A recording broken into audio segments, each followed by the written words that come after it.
Bueno, retomando esta secuencia de videos, vamos a analizar qué factores afectan el crecimiento de los mamíferos en tres etapas de su vida, una prenatal y dos postnatales. Vemos que hay factores que son comunes a todas ellas, o sea, que influyen en todo, en toda la vida y en toda la etapa de crecimiento del animal. Es el caso del genotipo. El genotipo es el material genético que el individuo trae producto de la herencia de sus padres.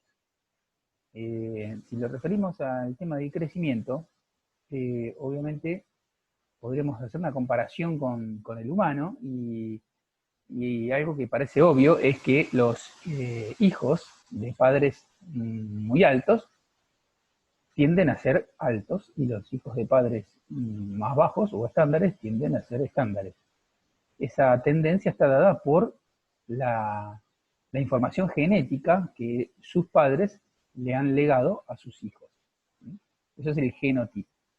Lógicamente después, sobre ese potencial, sobre esas características genéticas que el individuo tiene, van a influir factores ambientales para determinar lo que se llama el fenotipo.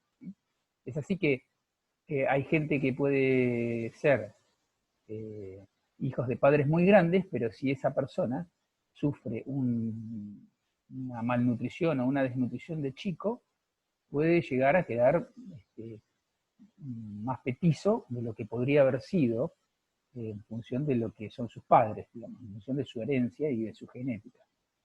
En definitiva, entonces, la estatura va a ser su dato fenotípico. Era genotípicamente alto, pero fenotípicamente quedó mediano, estándar o petizo, según cómo sea, como haya quedado cuál haya sido el factor ambiental, la intensidad del factor ambiental incidente ahí.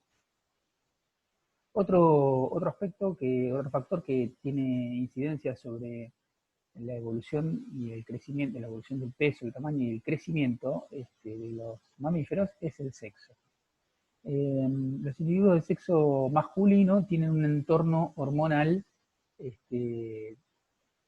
dado por la testosterona, mientras que las hembras tienden a ser la hormona predominante, los estrógenos. El efecto de la testosterona es, en este caso, anabolizante. ¿Qué quiere decir? Que favorece y promueve la formación de músculo por sobre la de grasa. Entonces el macho tiende a tener mayor proporción de músculo en relación al tejido graso. Eso es determinado hormonalmente, como decía. Y las hembras lo contrario. Si relacionamos lo que vimos en videos anteriores acerca de que la grasa es más costosa energéticamente de formar y a su vez es un tejido más liviano que el muscular, entonces vemos la razón por la cual los machos tienden a ganar peso más rápidamente y a ser más eficientes en la conversión del alimento. Bueno, ya específicamente de la etapa prenatal tenemos que la edad de la madre, ahí tenemos tres factores: edad de la madre, tamaño y desarrollo. Son tres factores muy relacionados y que también inciden sobre la evolución de los fetos en el momento de la gestación. Las madres prematuras, en cuanto a edad, que han quedado preñadas muy anticipadamente, pueden sufrir consecuencias ellas y a su vez sus crías, sus fetos, resintiéndose el tamaño y el peso al parto de los niños. El tamaño de la madre viene a ser un poco lo que les comentaba a partir del genotipo. Las crías de madres grandes tienden a ser más grandes. Esa diferenciación es particularmente notable si hablamos de razas de distinto tamaño adulto, como vamos a ver a continuación. Las razas más grandes paren terneros más grandes, si nos referimos a bovinos, más grandes, más pesados. El grado de desarrollo de la madre, eso tiene dentro de cada raza en particular, lógicamente que además del tamaño y el peso de la madre, que vimos estaba muy vinculado el peso con la aparición de la pubertad y la edad del primer servicio, el desarrollo no es menor, también influye. Recién a la tercera gestación se cree que la madre tiene un potencial óptimo, digamos, de gestar y de parir. Ahí es cuando alcanza su mayor capacidad. También el estado nutricional de la madre va a influir en el peso al parto de sus crías. Esto lo tenemos particularmente claro, que ocurre en la parte de G2 de la gestación, o sea, cuando se da el mayor crecimiento fetal, es el momento de asegurarle a la madre una nutrición óptima si queremos que sus crías tengan o expresen todo su potencial de crecimiento prenatal. Y otro factor que influye mucho es el número de los fetos. En aquellas especies que paren, que están capacitadas para tener gestaciones múltiples, cuanto mayor es la cantidad de fetos gestados en forma simultánea, ¿no? Menor es el tamaño de cada uno. Lógicamente, en primer lugar, porque se distribuyen los recursos nutricionales que les aporta la madre. No es lo mismo que ser un solo feto, o sea, una gestación simple, donde todos los recursos de la madre van a parar a ese feto, a que estar gestando 8 o 9 o 10 gazapos o lechones, ¿no? La distribución de los recursos provoca que a cada uno le toque mucho menos, ¿no? Y eso resiente la velocidad de crecimiento. Por otra parte, el parto es desencadenado por estrés fetal. Los fetos, a partir de cierto tamaño, se sienten incómodos en el interior materno.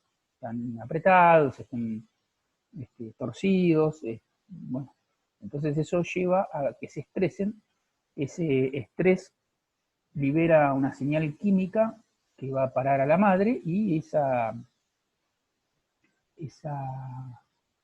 señal desencadena una respuesta que termina en el parto, en el trabajo de parto. Los fetos, cuanto más son dentro de un útero, antes se estresan, porque antes van a sentir la falta de espacio, la falta de nutrición, etc. Entonces, en aquellas hembras que tienen la capacidad de gestaciones múltiples, cuanto mayor es el número de fetos, probablemente antes se desencadena el parto, entonces la gestación es más corta, y cada uno de esos fetos nace más liviano e inmaduro. Si analizamos lo que ocurre en el predestete, que vendría a ser la etapa de la lactancia, bueno, es importante, esta es una etapa de transición, ¿no? En donde el animal nace totalmente dependiente de la madre y ingresa a esta etapa de predestete totalmente dependiente de la madre y tiene que egresar de esta etapa totalmente independiente de la madre. En ese transcurso, cuanto mejor sea el peso con el que ingresa a esta etapa, más ventajas va a tener, digamos, más consolidado, más maduro va a estar. La aptitud materna es muy importante. Se resume como aptitud materna a todas las características que hacen de una madre una buena madre. O sea, una madre con mucha aptitud para la crianza y para llevar adelante sus crías. Eso implica la atención y el seguimiento de las crías y la cantidad de leche o alimento que es capaz de suministrarle. En eso también influye el estado nutricional de la madre. Si la madre está pasando alguna penuria nutricional, obviamente la cantidad de leche que va a producir no es la que podría en condiciones óptimas, y eso puede afectar el crecimiento de las crías, indudablemente. Y como también, como decíamos, es una etapa transicional donde el animal ingresa en la cría, ¿no? Sumamente inmaduro y tiene que salir de esta etapa valiéndose por sí mismo.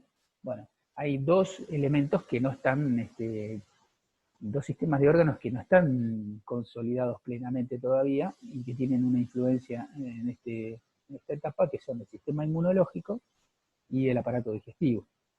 El sistema inmunológico es el encargado de proteger al animal de las enfermedades, así que en ese sentido la prevención de enfermedades tiene que estar mucho más a cargo de quien está al cuidado, el que está manejando esa producción, porque la cría le va a llevar a alcanzar un estado inmunológico normal, adulto en definitivo. Y por otra parte también el aparato digestivo. El aparato digestivo tampoco está plenamente desarrollado, no tiene todo su potencial en funcionamiento, y eso puede llevar a enfermedades también. En la etapa post-destete, ya al animal se lo separa de la madre, pasa directamente ahí sí a una alimentación independiente, sólida, digamos carente de leche, y el peso con el cual ingresa esta etapa también, como en la anterior, tiene su influencia. Cuanto más pesado entre, mejores, más chances de rápidamente acomodarse a esta nueva situación que es alimentarse por sí mismo. Y justamente como se trata de alimentarse por sí mismo, la cantidad y la calidad del alimento que se le provea va a tener una influencia muy grande en su velocidad de crecimiento. Así que la alimentación es muy importante. Hay otros aspectos como la adaptabilidad, la sanidad y el manejo, porque, bueno, ya como decíamos hoy, el animal sí va a tener va a estar más maduro inmunológicamente, pero bueno, los parásitos y las enfermedades pueden también ser un fuerte condicionante de esta etapa en la cual el animal tiene que continuar y completar su crecimiento. El manejo se refiere a la combinación de prácticamente todos estos factores que hemos señalado y cómo el ser humano los combina y los optimiza en función de la zootecnia, de su objetivo zootécnico. Acá tenemos el ejemplo que citábamos hoy en cuanto a la influencia del peso adulto sobre toda la etapa de crecimiento, desde el peso con el que nace el individuo hasta el peso en el que alcanza la pubertad y el peso con el cual va a recibir su primer servicio y va a tener su primer parto. Entonces, fíjense que podemos resumir que animales más pesados, si vemos el caso del Holando, que está entre 650 y 725 kilos, tiene un ritmo de crecimiento muy superior a la Jersey, que está entre 425 y 500 kilos. Y eso se expresa por una ganancia promedio diaria de 740 gramos en el caso de la Holanda, contra medio kilo o 500 gramos en el caso de la Jersey. Bueno, volvemos a los objetivos de la clase. Uno de ellos era la definición de desarrollo y su distinción del crecimiento. El desarrollo es un proceso que implica diferenciación y que se evidencia a través de la aparición de una nueva función o capacidad por parte de un órgano o individuo en general. Por ejemplo, si en el caso de los rumiantes nacen con un aparato digestivo que estructural y funcionalmente no se diferencia demasiado de un no rumiante. Y eso se debe a que por ahí estamos comparando un rumiante con un no rumiante, ambos mamíferos. Y ellos nacen, entonces, tanto el rumiante como el no rumiante, con un aparato digestivo particularmente diseñado para el aprovechamiento de la leche materna. Así que en ese contexto no hay una gran diferencia entre un rumiante y un no rumiante en esta etapa. ¿Dónde se nota eso? Bueno, o dónde se va dando esta diferenciación que caracteriza el desarrollo entre un rumiante y un no rumiante. En sus preestómagos, o sus cavidades pregástricas. adelante del estómago, que en el caso de los rumiantes se llama cuájar o abomaso, adelante de esta cavidad gástrica, que es similar, es equiparable al estómago de los no rumiantes, con el tiempo, con la edad, se van agrandando y van adquiriendo funcionalidad unas cavidades que se llaman rumen, retículo y librillo, o redecilla y librillo, y que son las cavidades que le van a dar las características distintivas en lo que hace a su capacidad de digestión a los rumiantes. Estructuralmente, ¿cómo se ve esto? Fíjense en esta secuencia vertical que hay del aparato digestivo de un bovino, donde el ternero recién nacido tiene una proporción de rumen en relación a su estómago mucho más chica que el esquema inferior, donde ya están desarrolladas las cavidades pregástricas y el animal se ha vuelto plenamente rumiante. Es un proceso gradual de transición del lactante al rumiante. En ese proceso, cuando el ternero, si seguimos hablando de bovinos, empieza a probar alimento sólido, ese alimento sólido y el agua de bebida van a parar a esa cavidad pregástrica que llamamos rumen y le van dando tamaño y funcionalidad a esta cavidad. Fíjense que en un recién nacido, en un ternero recién nacido, el estómago verdadero, cuájar o abomaso, representa más de la mitad del aparato digestivo, de la parte gástrica, estrictamente. Tenemos 44% entre retículo rumen y omaso y 56% de estómago propiamente dicho. A las 3 semanas esta relación ya se invirtió y el estómago propiamente dicho representa el 36% contra el 52% de las cavidades pregástricas. Y en el caso de, ya para llegar, esto va acrecentándose y en el adulto, solo el rumen, o la cavidad retículo ruminal, ya es entre el 85 y el 90% de estas cavidades, mientras que el estómago verdadero queda relegado en un 8 o 9%.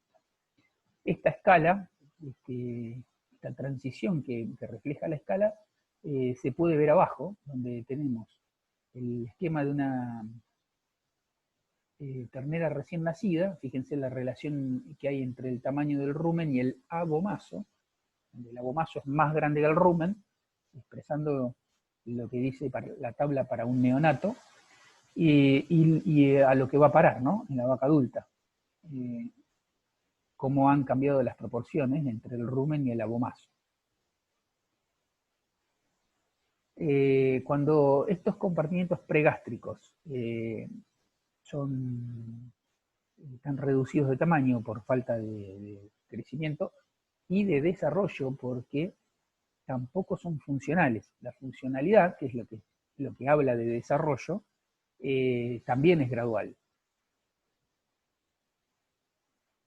En condiciones normales, digamos, estos compartimentos pregástricos o ruminales van, como les decía, van adquiriendo tamaño, se van desarrollando a medida que van adquiriendo su funcionalidad. ¿En qué consiste? ¿Cuál es su función? Bueno, estas cavidades pregástricas permiten el alojamiento ahí en ellas de toda una microbiota, o sea, microfauna y microflora. ¿Por qué? Porque se va a poblar de bacterias, de levaduras que pertenecen a los hongos y de protozoarios. Esta microfauna, microflora, le va a permitir al rumiante realizar una digestión fermentativa propia del rumiante adulto. ¿Qué quiere decir?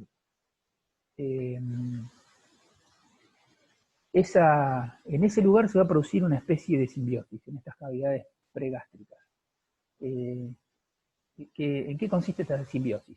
El rumiante le provee a estos microbios, a estas bacterias, levaduras y protozoarios, les provee condiciones ambientales favorables para su desarrollo y alimento. Le da humedad, pH, temperatura y alimento, cosa de que les posibilita su crecimiento y multiplicación. Y estos microorganismos son capaces de fermentar los hidratos de carbono estructurales, que de ninguna manera podría hacerlo por sus propios medios el rumiante, y como no lo pueden hacer tampoco los no rumiantes. Entonces, a través de la fermentación de estos hidratos de carbono estructurales, en primer lugar se nutren estos microorganismos, pero además los metabolitos producidos, que son ácidos grasos volátiles mayormente, le sirven de fuente energética al rumiante. O sea, el rumiante a su vez, a cambio de darles un ambiente favorable a la microflora y a la microfauna, obtiene nutrientes, básicamente fuentes de energía.